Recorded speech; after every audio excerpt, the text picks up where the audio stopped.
The Root with Greg Kuiper here on KKNW. Greg is a psychotherapist and holistic life coach. His practice is Kuiper Counseling. Through his professional practice and personal experiences, Greg knows that without connection with ourselves, connection with others is near impossible because emotional connection is at the root of healthy living. If you are interested in calling into the show, feel free to do so. The number is 425-373-5527. I'll say it once more, 425-373-5527. Greg loves to have people call in that maybe have clarifying questions or that have questions about perhaps the situation that they're in. You can also connect with Greg via his website, which is kuipercounseling.com. There you can find out more about Greg, his practice. There's a contact form. You can also find past episodes of this show, resources, and even a link to his YouTube channel called Connection Through Awareness. There you can find some videos of the podcast so you can see what Greg looks like and awareness exercises as well. So, hello to Greg. Hello, Stacy. You have such a distinctive voice that I think that people would want to see what you look like. There you go. Well, So, they can do that. They can do that. YouTube channel. Right? Yeah. Yeah. I mean, you should really do voice No work. more visualizing. They can actually see. Exactly. So last week we were working on listening. Yeah. We branched off kind of from where we've been, this path of the pursuit of finding and reconnecting with our true self, right? And I wanted to revisit a topic that comes up in my discussions with partners in relationship counseling, and then I got to thinking this is really just a detour, as we will see that it's going to circle right back around and intersect with this true connection, true self reconnection journey. Mm-hmm. So, Well, and you had kind of talked. fits together. You had talked about that the idea of when a partner in a relationship feels they're not heard Mm-hmm. or seen, that they feel dismissed because and that there's no engagement with their partner. Yeah, and if we all just think about it, saying whenever we feel not heard or dismissed, or it's that feeling of rejection, right? Mm-hmm. I mean, it's really easy to go to a place of that's a hit on our self-worth. It can be, right? Right. Especially if we already have maybe some concerns and issues from our past around self-worth, and then here's another instance of rejection. Right. And I not was being heard. It happens a lot. And I was also very much struck. I think in last week's show, I talked about the fact that I'm probably the jerk because I was, the whole idea of being in control of the conversation because of egoism. Mm. So it was something that we talked about, and just that whole idea of the ego, and that really what it comes down to is that we enjoy listening to ourselves. Right. Now, speaking of listening to ourselves, we actually have an opportunity to listen to someone else. We have a caller, Maureen from Everett. Cool. So, hello, Maureen. Hello. Hello. Thank you for taking my call. Of course. What can we do Talking for you? about listening and not feeling rejected. Right. I have a daughter who has MS and also has, as a result of some trauma, both physical and mental, has PTSD and some other cognitive issues. It's very hard to listen to her because she talks constantly. I mean, she talks even when people are not around to listen. Mm-hmm. And is she talking about just anything, or is she talking about how she's feeling or what's going on? Is it Sometimes it makes sense. Sometimes it doesn't. Right. I know that a lot of what she's doing is talking about emotional things that happened to her a long time ago. Mm. And I'm having a hard time listening to her and paying attention because I don't know all the time whether she's talking to me or whether she's just talking to be talking. Well, that's got to be difficult. It's very difficult. Yeah. I can't get her to go to a psychiatrist. Well, of course, that was the next thing I was going to ask. Would she go if you went potentially with her? Only if it was for me, maybe. Maybe she'd go. Yeah. I'm just thinking that some counseling would really help. I mean, a therapist, of course, saying that. She's but she's under the care of a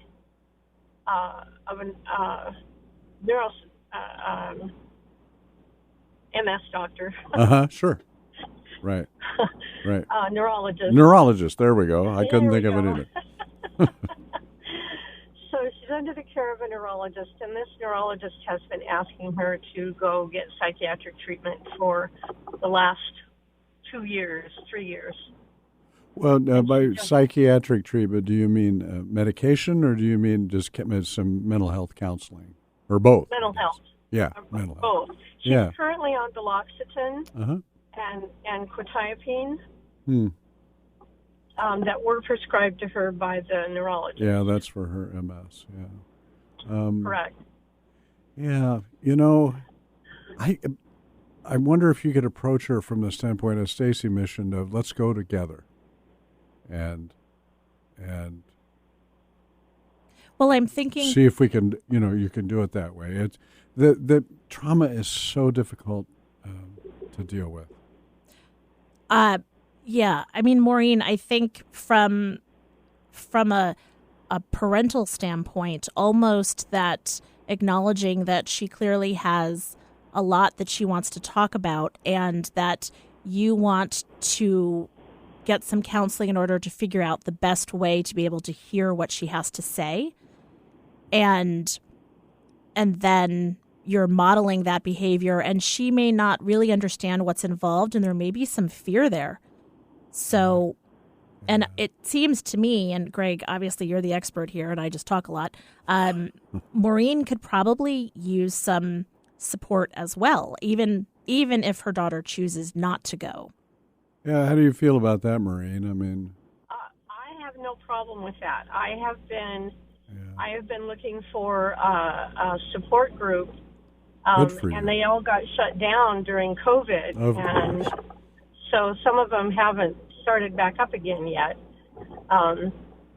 and so I haven't been really successful in finding a support group. Right. I know of a support group for folks that are dealing with or have loved ones dealing with PTSD, and you can find that information. It's called the PTSD Institute of Seattle, and that may be a resource for you, because it's not just for your daughter, it's for loved ones as well that maybe need to understand more about what their loved ones are going through. Yeah. I would encourage you, I think, I mean, to seek out some counseling for a little bit for yourself, and that would help you understand what she's going through. And and I do go to a counselor myself. Oh, okay, there you go. He's not a psychiatrist. No, but a counselor. But I have been going to counseling myself. Good. Trauma is such a PTSD, I should say, is such a difficult experience to deal with, right? Especially for a parent. And she's been through a lot. She's had 3 head traumas. Oh my. and she's also had sexual abuse Gosh. and some physical abuse. So she's been through a lot. Yeah, Maureen, I just really encourage you to find some therapy for her. I mean, this is, I mean, more than a parent can handle. Really is, and more than you should have to handle. And I would really encourage you to see if you can get her to go somewhere. You may have to go with her together at the beginning. And then my other part of the other part of the question is she wants to move out on her own. She wants to live on her own. She's currently living with me, but she wants to live on her own. How old is she? She's 43. Okay. Yeah. But she's really not capable of living on her own. Yeah.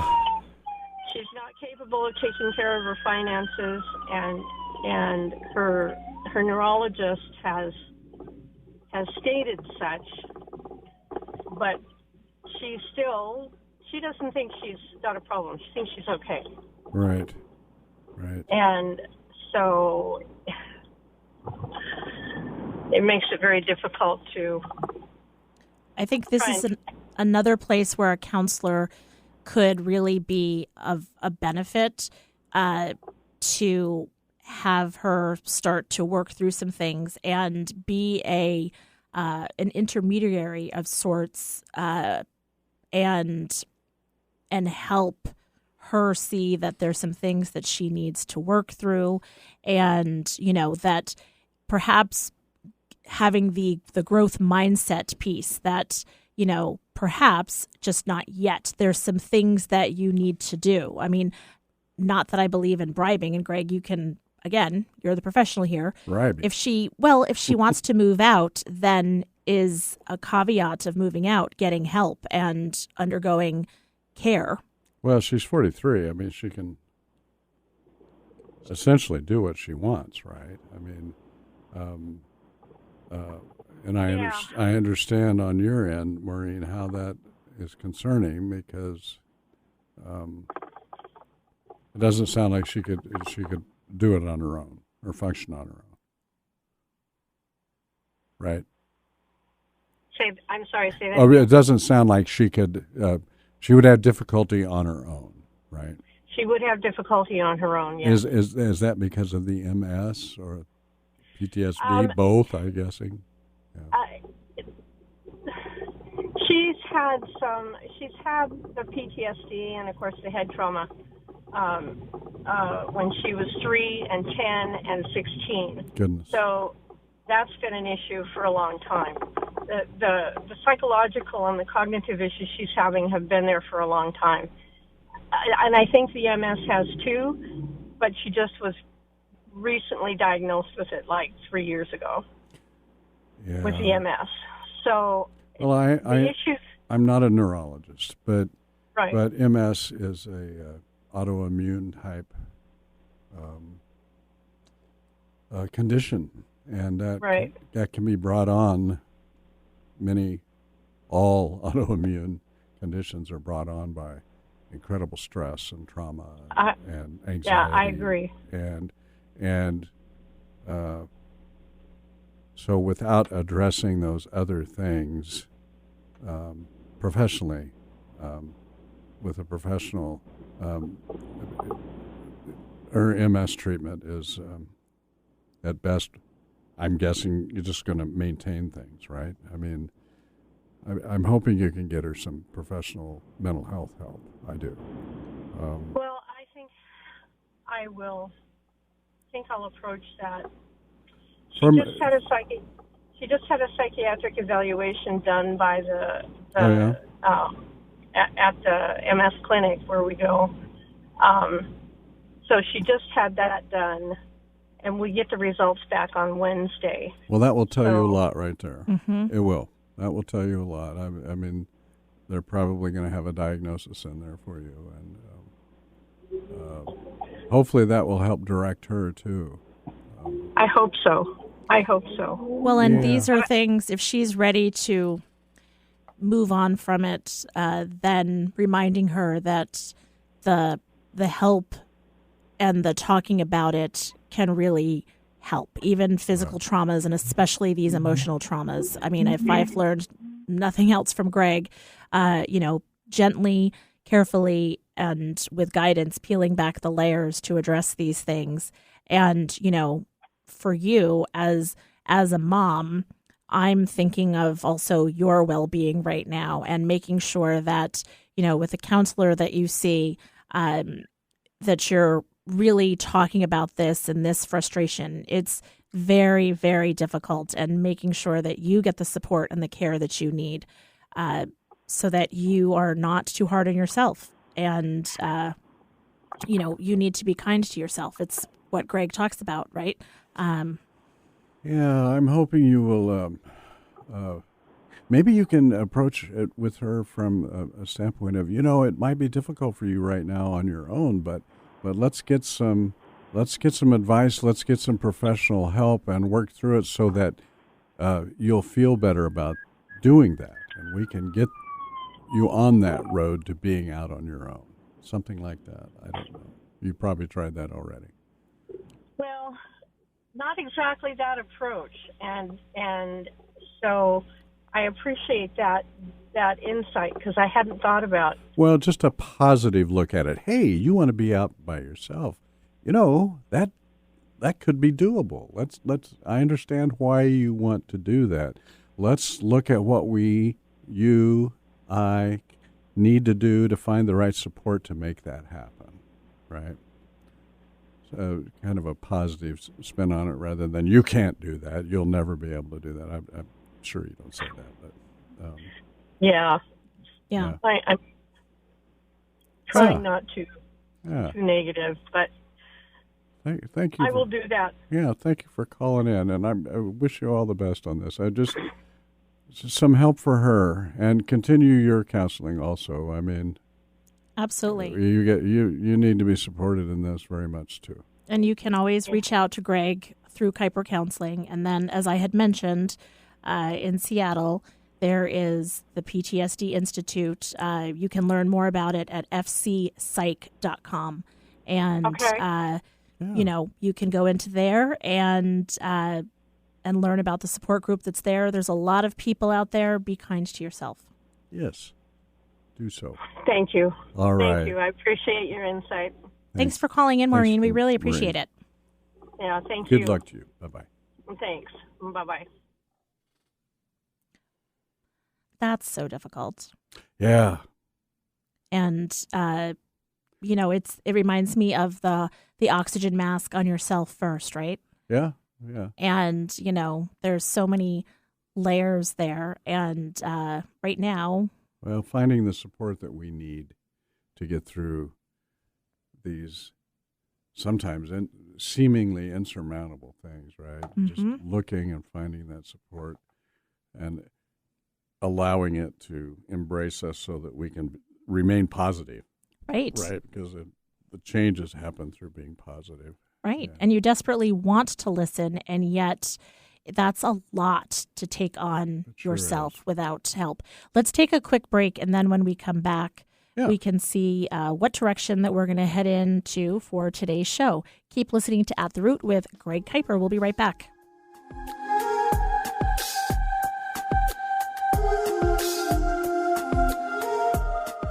Sometimes psychotherapy is not enough to get to the root of our illusions. Hypnotherapy with licensed practitioner Annette Kuiper of Solid Insight can help. With hypnotherapy, it's possible to tap into what's beneath our layers of protection and resolve the illusions that stop us from accomplishing what we want. Hypnotherapy is a safe state of relaxed calm coupled with elevated mental awareness that allows for a deeper dive into our subconscious. Led by Annette, it's about understanding and loving ourselves and creating a deeper connection with others. Learn more about Annette at solidinsightnow.com. Looking to reconnect with your partner, spouse, kids, or self? When the disconnect seemingly has been there for a lifetime and is impacting your relationships, it's difficult to determine how and where to start. But At the Root with Greg Kuiper of Kuiper Counseling is the perfect first step. Throughout each episode, Greg talks about establishing emotional connection with ourselves and others. He offers experience, advice, explanation, and resources to listeners. You can find past episodes on his website, KuiperCounseling.com, or through his YouTube channel, Connection Through Awareness with Greg Kuiper. Hey, are you missing listening to This Show Is All About You with me, JDK Winnikin? Well, you don't have to. You can still listen to Greg Kuiper's show, At the Root, and my show. It's a win-win in every way because you can download my show and his at Podcast One, Apple Podcasts, Spotify, or wherever else you listen to podcasts.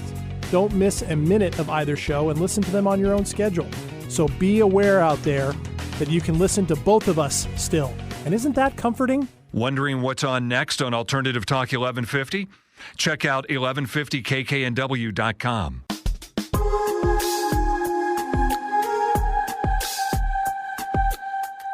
Welcome back to At the Root.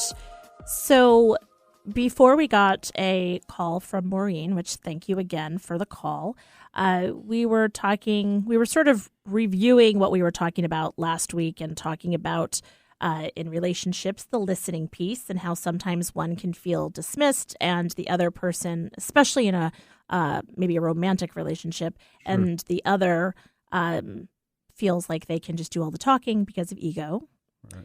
And so then you had introduced the idea of actively listening last week. Yeah, well, communication's often an issue brought up in especially in relationship when two people come in for relationship counseling, and I find it's kind of a catch-all term.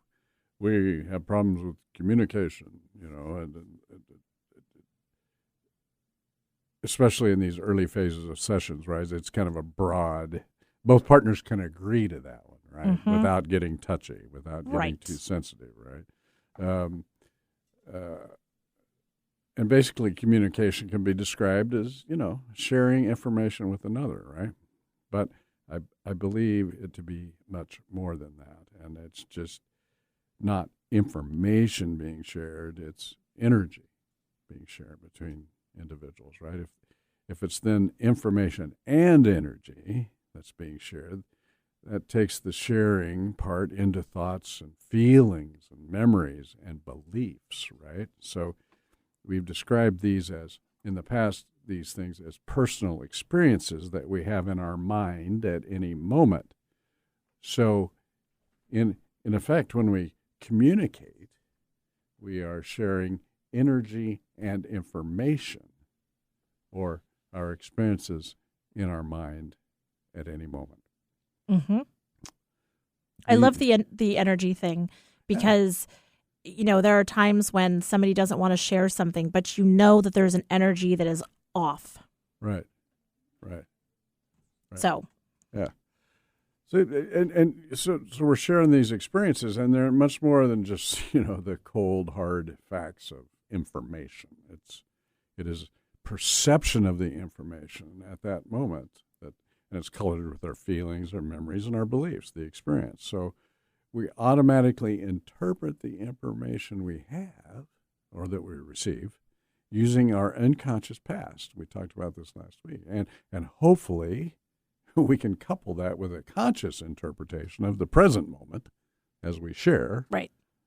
I observe that more often than not, we leave off the present moment interpretation and react from the autopilot, where we have developed a comfort and a sense of safety with others, right? If we stay in this little bubble right here, things are okay in our interactions. Mm-hmm. And there's the rub right there. There's communication's a give and take, right? So in the context of conversing vocally, mm-hmm, speaking and listening, right?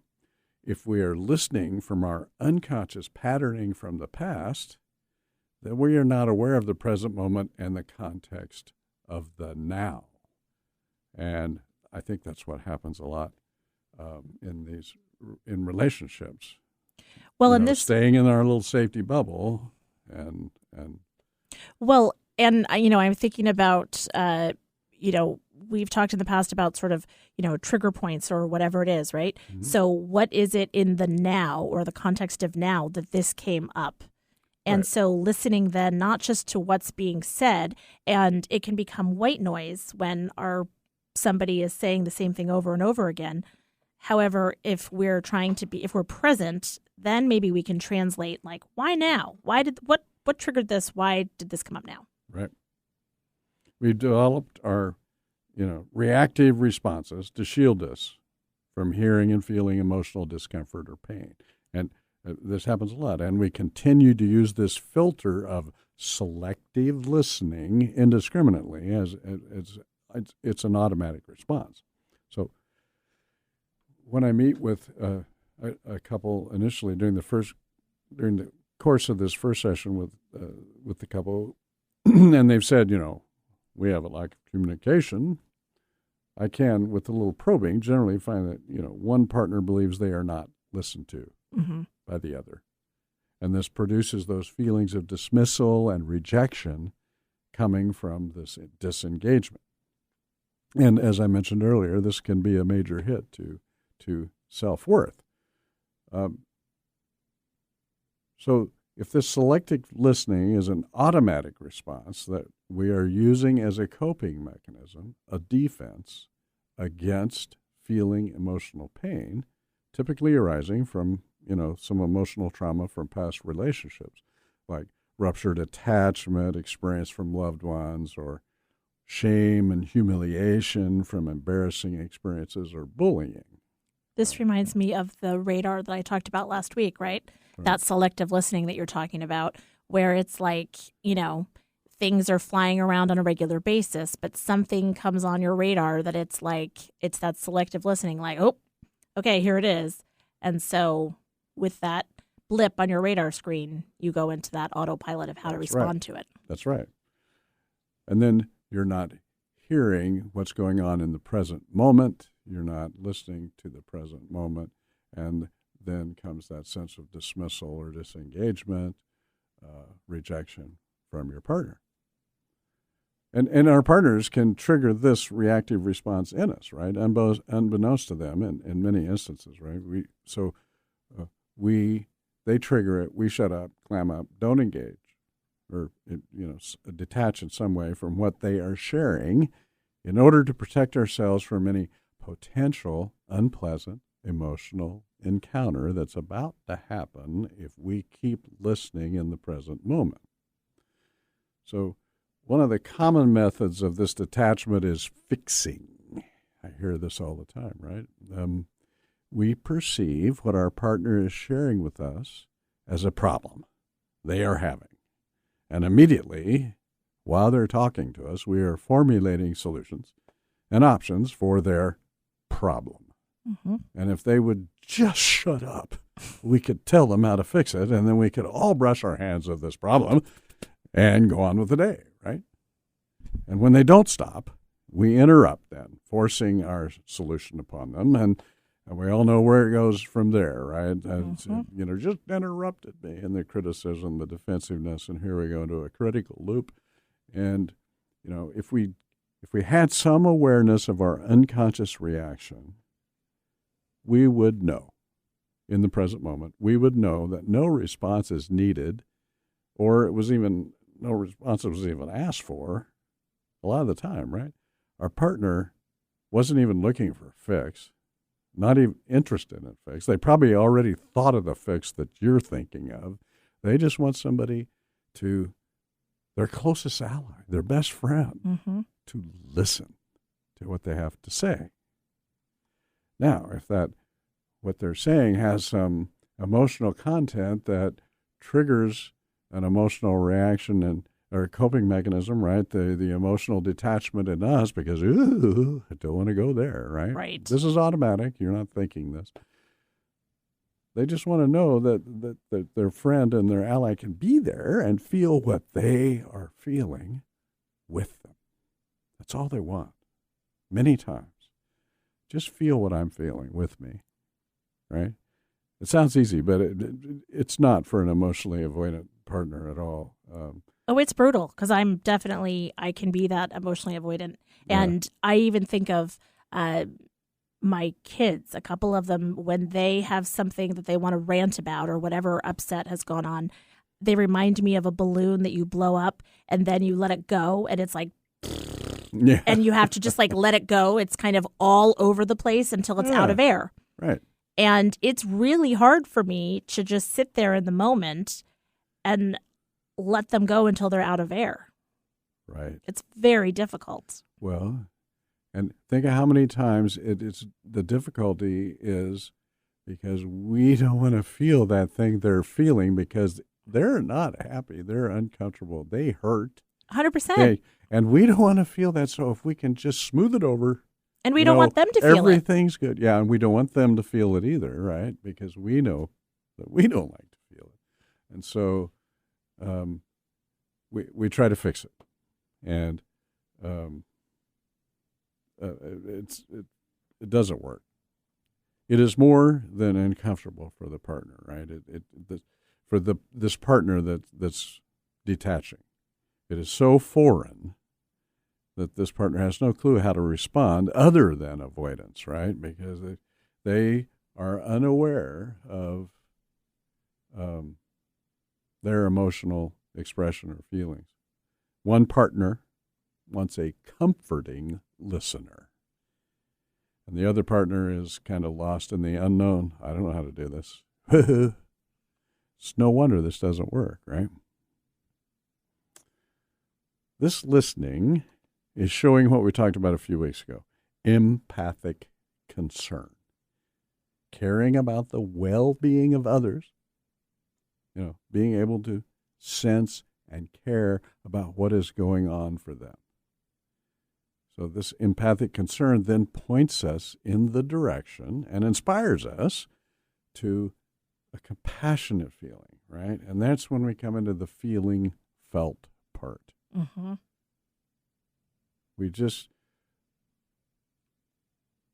When someone, our partner is sharing something deeply, they're not looking for a fix. They just want to feel felt. And that's what we want in those instances too, is just to feel felt. Feel what I'm feeling with me. Don't fix it.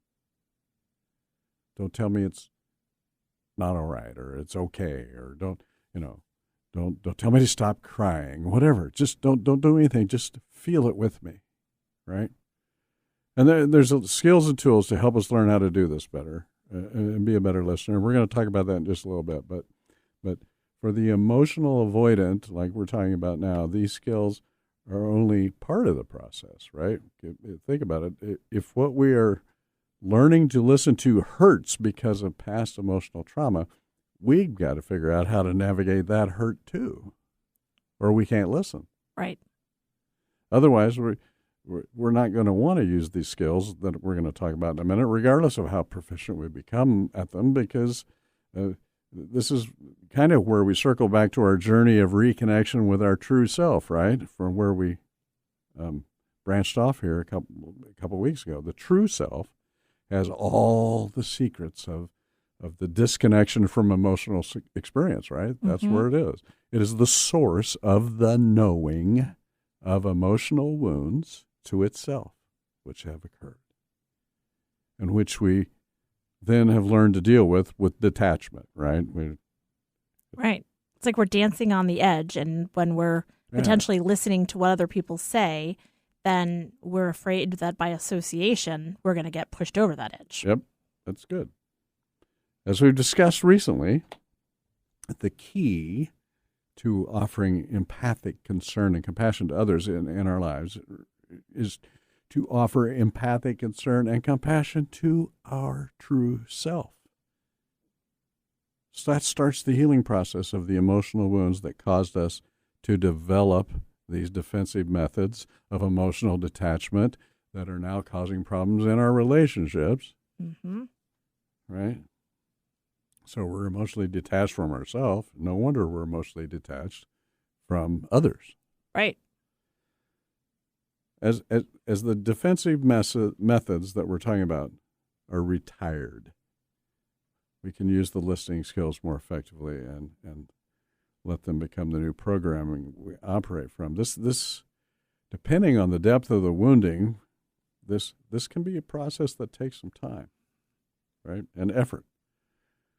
Hopefully it can be taken on in the relationship together in a spirit of curiosity and growth by both partners, right? Mm-hmm. Because it needs to be made a part of their journey to meaning in the relationship. It can't be I'm going to back away until you get this figured out. Right. I mean, it could be, but that's not going to work, right? I mean, that can be an overwhelming place, right? Especially if this has been going on for quite a while. One partner is really kind of getting close to the end of the rope with all this. And the other partner suddenly, I'm not sure it's suddenly, but the other partner comes to a realization that, I've got to do some reconnecting emotionally with myself. I've got to heal these wounds. This is going to take some time. And hopefully their partner is along for the ride and will help and support them rather than be at the end of the rope. Right. It's the quintessential Oprah moment, right? The aha moment. There you go. Okay. Well, and sometimes we come to the aha moment on our own, and other times, and I suspect with a lot of the couples counseling that you do, you're pushed into the aha moment. Like, this isn't going to cut it anymore. Right. And I think it's, if you go back and you listen to so many different episodes of the show where you talk about this, there may be the perceived, like I remember when you spoke about Steve and Charlotte, and, I'm like, that jerk, Steve, he's not listening to poor Char. And then lo and behold, Steve has his own traumas. Right. From which he is operating from. And so if I can feel empathy. And that's why he's not listening. Right. So, finding empathy for your partner and recognizing that it's likely not because they won't, it's because they can't. Yep. They've never learned how. Oof. Yeah. And that can be a tough place for a couple to realize, right? Especially if they've been together 20, 25, 30 years. And okay, here it is. We've finally got this. Oh, my. Mm-hmm. So this is the time for positive support and reinforcement. We've got this. We can do this. And what's our new meaning in life? And this is going to change us in a positive way. Right. That kind of thinking and attitude. There's other scenarios, right, where we find ourselves not listening. It's not just in this emotional avoidance thing, although that does happen a lot. Our culture in general promotes an understanding of listening as something we just do automatically, kind of like breathing, right? Mm-hmm. We just, And as such, not much thought is put into it, right? I never thought about that. Well, do you think about listening carefully? Sometimes we do, of course, if we've got to get something from somebody or maybe a classroom situation or whatever, but it's just something we automatically do every day. And much of the time we only really listen when it serves us, right? It often occurs through this cloud of self-regard and distraction, right? How often do you find yourself daydreaming, planning, or reminiscing when somebody's talking to you? Oh. Everybody just think about that a second. I know. It's like, I never do that. Yeah, right. Well, I'm like, that reminds me of the time such and such happened to me. I do it on this show all the time. Okay. We need another session. Right? I'm doing it for mostly illustrative purposes. Yeah. And also, I very much do that. Yeah. So there is no way we can be tuned in to what they're saying, what the feeling behind what they're saying, the thinking behind what they're saying. We're barely getting the words, right? And especially we're daydreaming or planning, reminiscing while they're talking. Those are the times we go, wait, what'd you say? Right? Right. Because a key word came in and we're like, I missed something here. Right. Right? Married. Yeah. Oh, okay. Oh, gosh. See if you can become aware of this in your daily lives, right? This next week as you go through it. It happens more than you think.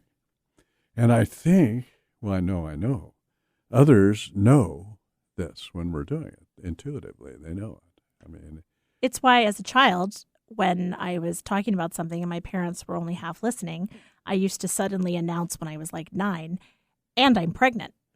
Oh, you did? Yes. And my parents would be like, what? And, it was my way of kind of like the record scratch of like, listen to me. I'm telling you something and I want you to pay attention. And so it became I bet it worked. My go-to, and I'm pregnant. Well, it really started to work once I was actually married and having kids. Oh yeah. Okay. But absolutely. Even as a kid, I was aware that I needed to sort of shake their shoulders and say, listen to me.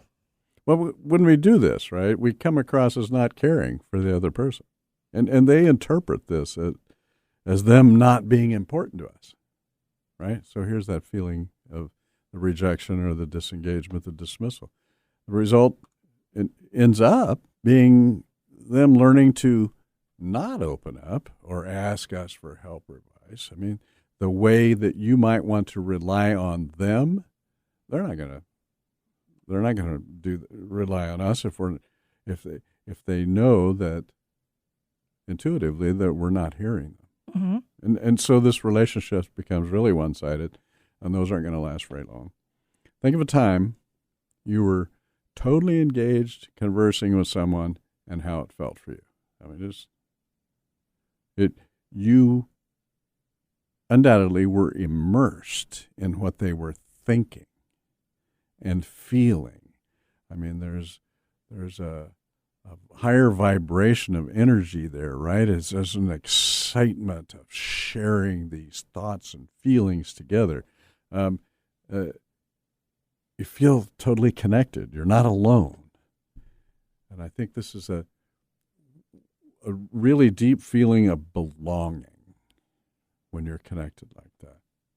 And this comes in those moments of communication when there is listening and questioning and connection. Connection requires both listening and questioning. Carl Rogers, the great humanist and psychologist, called this type of communication active listening. Yep, we talked about that last week. Yep. Active listening. He believed that this process of conversing is essential to individual growth. It's not just knowing how to communicate. It's essential to individual growth, and not just for the listener, but for the other person too. Because if we're actively listening to someone, that allows them to understand themselves more too, and not feel alone. Finding insight to get out of ruts, perhaps, in their life, right? I mean, it's that connection. Right. It's the, I need to talk this through conversations. And sometimes people think that's about, a project at work or at school or, something. I need to think this through and I'm going to talk out loud or I'm going to think it out loud. It's important in relationships too. It is. So Carl said that listening well requires that we get inside the speaker, that we grasp from his or her point of view just what it is he or she is communicating to us. We get inside the speaker. I love the way he said that. I actually cut and paste this into my brain. Okay, good. From last week because I was like, you said it and I made you say it twice so that I could type it into my phone. Well, this requires being in the moment with the other person, right? Paying attention to the words and the feelings moving back and forth between you. Connecting to that mutuality. This is an exchange of sensitivities. We've talked about that before. Rogers called it, I love this part, thinking with people instead of for or about them. Thinking with people. He calls this listening for total meaning, both the content and the feeling behind it. You get the total meaning. It's not easy, especially if you're just learning how to do this. It requires patience and practice. We have to 4 Ps. Yeah. Yes, it does. We have to be careful of the internal conversation we are having with ourselves, right? It can spill out at any moment and take over the conversation, right? And then all of a sudden it becomes our self-centeredness, our internal automatic belief, what we have to say is more important than what the other person is saying, and we want to jump in and tell our story and take over. And if we turn the focus of the engagement to us, we're usurping the narrative, right, with a story about us. And this is basically one-upping the other person, right? It happens all the time. Usurping their narrative in an effort to protect yours. Oh, yeah, yeah. Right? Yeah. I'm so guilty of all this, by the way. We all are, okay? Well, I mean, I'm not like feeling like I'm the worst person in the world. I'm just like recognizing that I'm like guilty.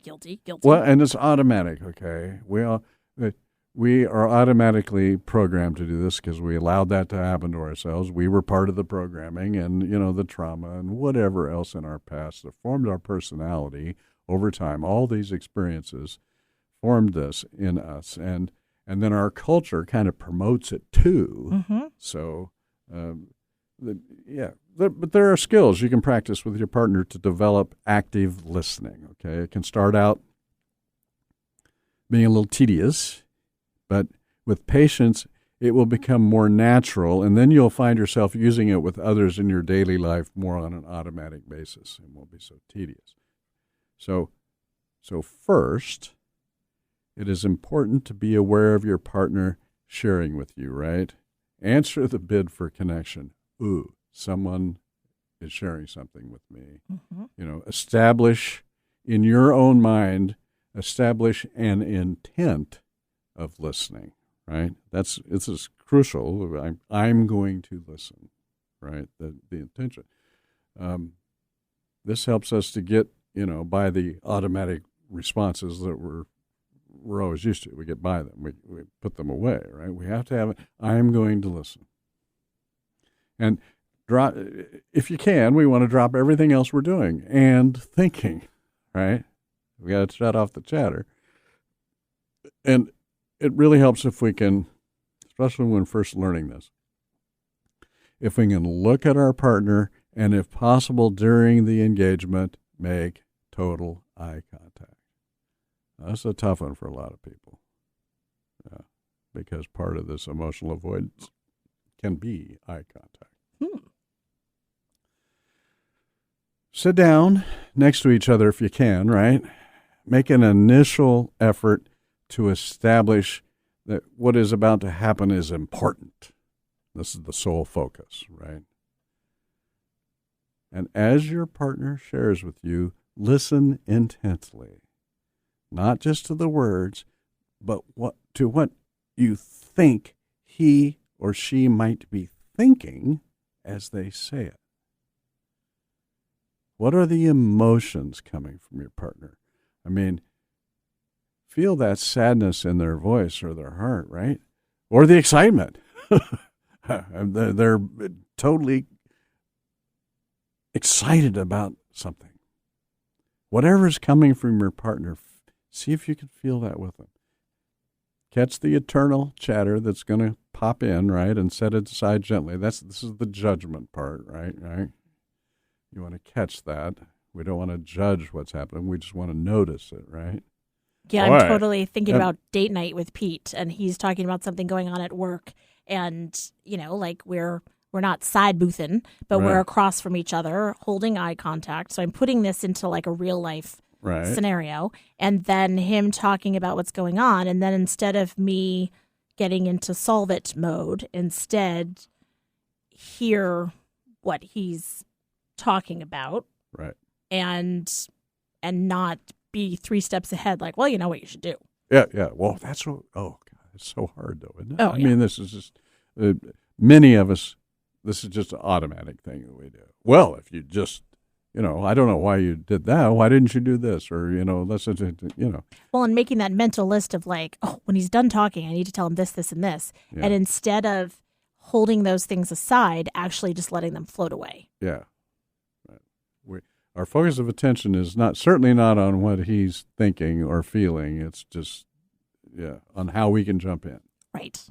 And this really, really doesn't work in any communication, but in a relationship with a partner. Right.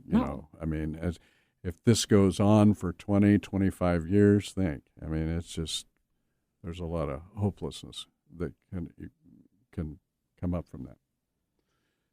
So we want to catch this internal chatter, and set it aside gently in our heads and don't beat ourselves up about it. And when it comes back again, and it will, we just want to set it aside again and really try to connect with what's being thought and felt on the other side.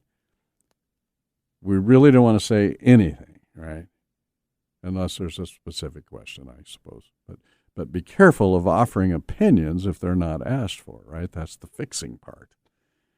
And when there's the right opening, or when they've finished, that's a difficult thing to determine sometimes, but when there's the right opening, relay what they told you back to them in your own words. Now, this is the critical part, because when you do that, they then know that you heard them.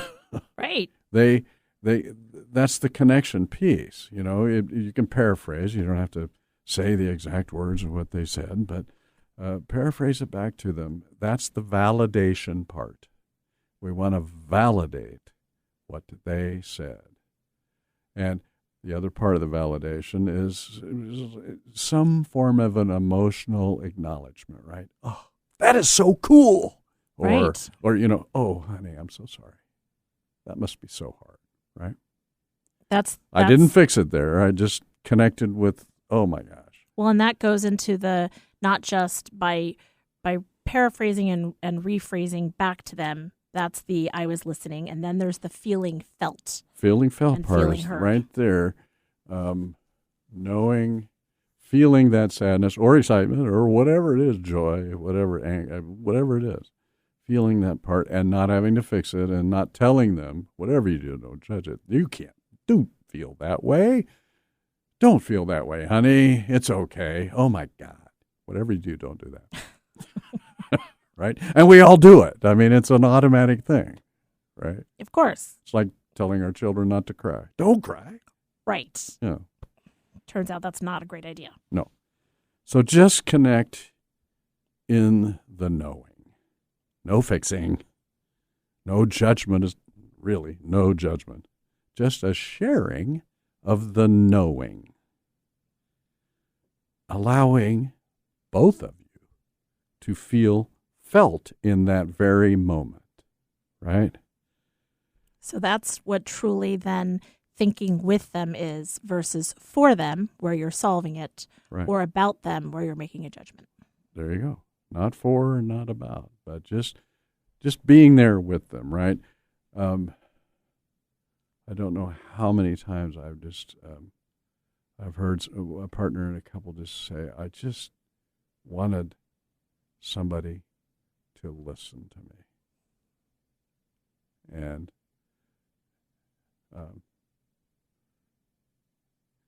a lot of times it just comes back to the partner fixes it because, oh, good, Right. this is going to go too far. Here we go again. I get that a lot. And that's judgment right there. Here we go again. Come on. Right. Doesn't matter if it's again. Yeah. Maybe it wouldn't be again if you would have listened the first time. Yeah. Quite possibly. I'm a little bit silent because I'm sort of like, oh my gosh, it makes so much sense that I'm trying to constantly fill in the dead space because I never felt heard. Right. Next time we're going to roll a couch in here. Okay. Oof. That's good. Yeah. Well, No, but that's it. That's for all of us that have never felt heard, it's because we weren't heard. That's it. Mm-hmm. We didn't feel felt. We Right? felt solved. Yeah, we felt fixed, let's go on, that kind of thing. So I'm continuing the cycle. So this conversation is about then breaking that cycle, breaking that automatic pathway that you're talking about. And it just takes a little practice because All right. we need to turn it into a new automatic thing, and we can. We'll talk some more about this. All right. So remember, if you want to connect with Greg, go to his website, kuipercounseling.com. There you can connect with him and learn more about him. Also, go to the YouTube channel, Connection Through Awareness with Greg Kuiper, where you'll find the podcast episodes and awareness exercises. Greg, final thoughts? Stay aware out there, everybody, and Maureen, hang in there.